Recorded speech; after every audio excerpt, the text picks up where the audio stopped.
Hello दोस्तों, आप सबका स्वागत है मेरे यूट्यूब चैनल केएम स्टडी में।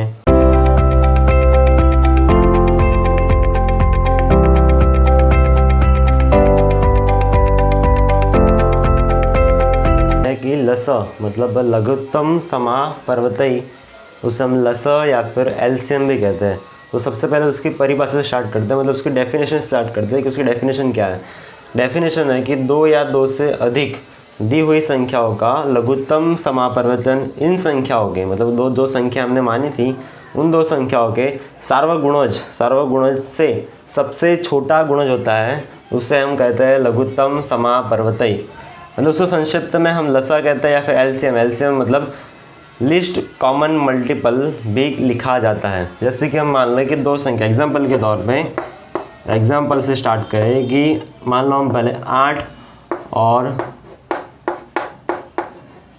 6 का लसा क्या होगा उससे स्टार्ट करेंगे। लसा क्या हो सकता है, डेफिनेशन से जाते हैं कि बोला है कि दो या दो से अधिक दी हुई संख्या, कौन सी दी संख्या है, एक 8 है एक 6 है, उन संख्याओं के लघुत्तम समापवर्त इन संख्याओं के सार्वगुणनखंड। पहले तो गुणज की बात करें तो गुणज होता क्या है। गुणज मान लो तो एक है पहाड़ा, जैसे कि हम 8 का लिखते हैं, 8 एकम 8, 8 2 16, 8 3 24, 8 चौके 32, ऐसे 8 5 40। 6 का लिखे तो 6 एकम 6, 6 2 12, 6 3 18, 6 चौक 24, 6 5 30। ये सारे जितने भी हम आगे लिख सकते हैं वो सारे उसके गुणज हैं, ये सारे उसके गुणज है। आगे बढ़ते हैं कि सार्वगुणन, सार्व मतलब दोनों में होना चाहिए, क्या दोनों में होना चाहिए। और सबसे पहले छोटा सार्व और सबसे छोटा जो गुणज होगा वही होगा हमारा लघुत्तम समापवर्तय कहलाएगा। देखते हैं कि देखो 8 है इसमें नहीं है, 16 है इसमें नहीं है, 24 है इसमें है, मतलब ये 24 है इसमें और इसमें भी है। आगे बढ़े, मतलब आगे लिखते हैं तो 8 छके 48, 6 6 36, मतलब 24 24 दोनों में सेम है, मतलब हमारा 8 और 6 का लसा होगा 24।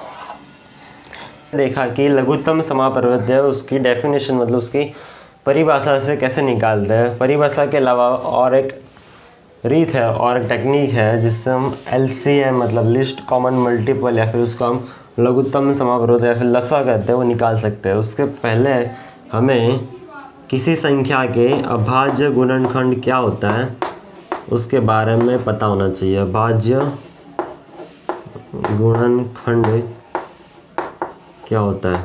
अभाज्य गुणनखंड यानी मान लो एग्जाम्पल से समझते हैं, एग्जाम्पल के तौर पे ले लेते हैं 18 या फिर 36। 18 का निकाल के देखते हैं।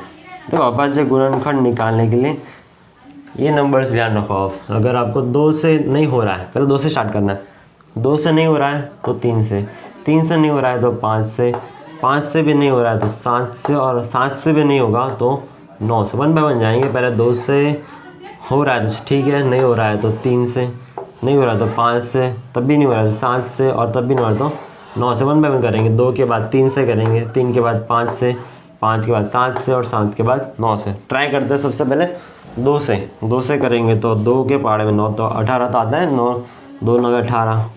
ऐसे ही अब देखो 2 के पहाड़े 9 नहीं आता, 2 के बाद किससे आना है, 3 से। 3 दिए 9 और 3 एकम 3, एक आ गया, रुक जाओ। 36 का कैसे करेंगे, 2 से करेंगे, 2 एकम 2, 2 8 16, 2 9 18।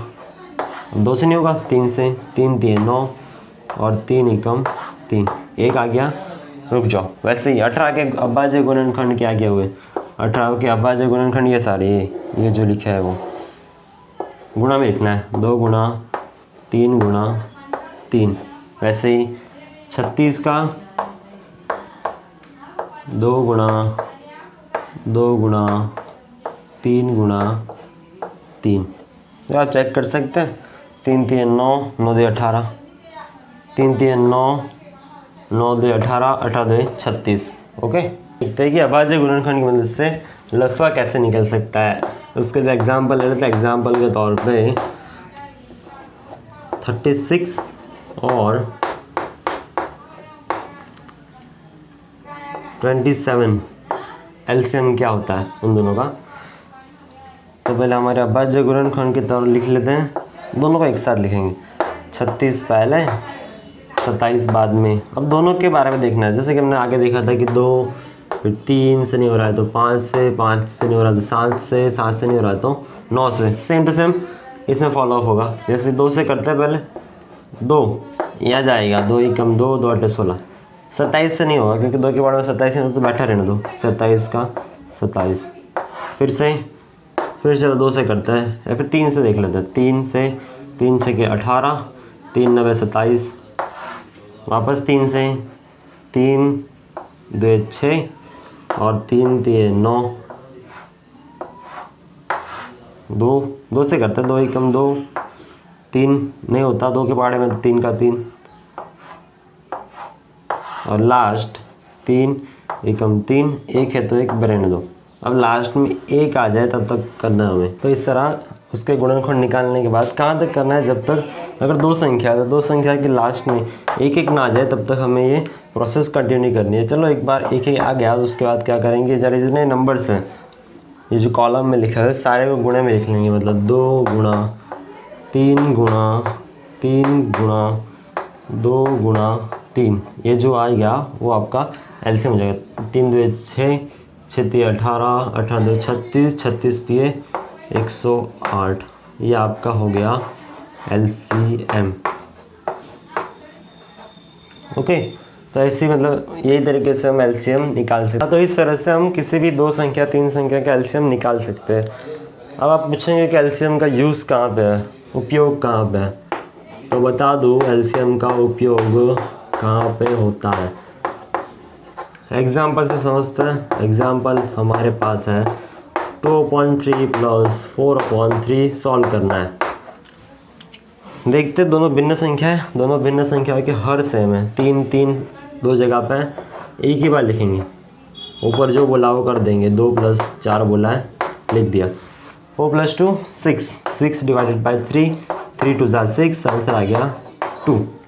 दूसरा एग्जाम्पल ले लेते हैं। 6/3 प्लस 2/2, उसको कैसे सॉल्व करेंगे, करना पड़ेगा। किस मदद से करेंगे, एलसीएम की मदद से करेंगे। 3 और 2 का एलसीएम हमको पता है कि 6 होता है, ऐसे निकालेंगे ना। 3 और 2 का एलसीएम, 3 और 2, 2 एकम 2, 3 का 3, 3 एकम 3, 1 है 3 2 6। अब 6 लिखा है और 3 था, 6 लिख दिया तो 2 गुना ज़्यादा लिख लिया। 2 था, 6 लिखा, 3 गुना ज़्यादा लिख लिया। जो गुना लिखा है ज़्यादा उसको सिर्फ ऊपर गुना कर देना यहाँ पे। 6 2 12 और 3 2 6, 12 और 6 18 के बट्टे में 6, यह होगा आपका आंसर। तो वैसे हम किसी भी संख्या का भिन्न संख्या होती है उनका प्लस माइनस करने के लिए एलसीएम का यूज़ होता है। आपका एलसीएम का टॉपिक यहाँ पे ख़त्म होता है।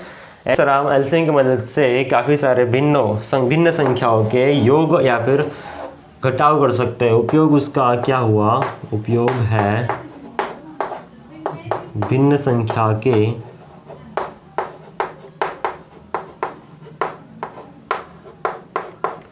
योग या फिर घटाव करने के लिए एलसीएम का यूज़ होता है। ठीक, काफ़ी सारे टॉपिक्स को समझने के लिए आप हमारे चैनल को सब्सक्राइब कर सकते हैं। आपको कोई डाउट्स क्वेरी हो तो आप कमेंट सेक्शन में बता सकते हैं। मैं आपके कमेंट को आंसर देने की पूरी कोशिश करूँगा। Thank you very much.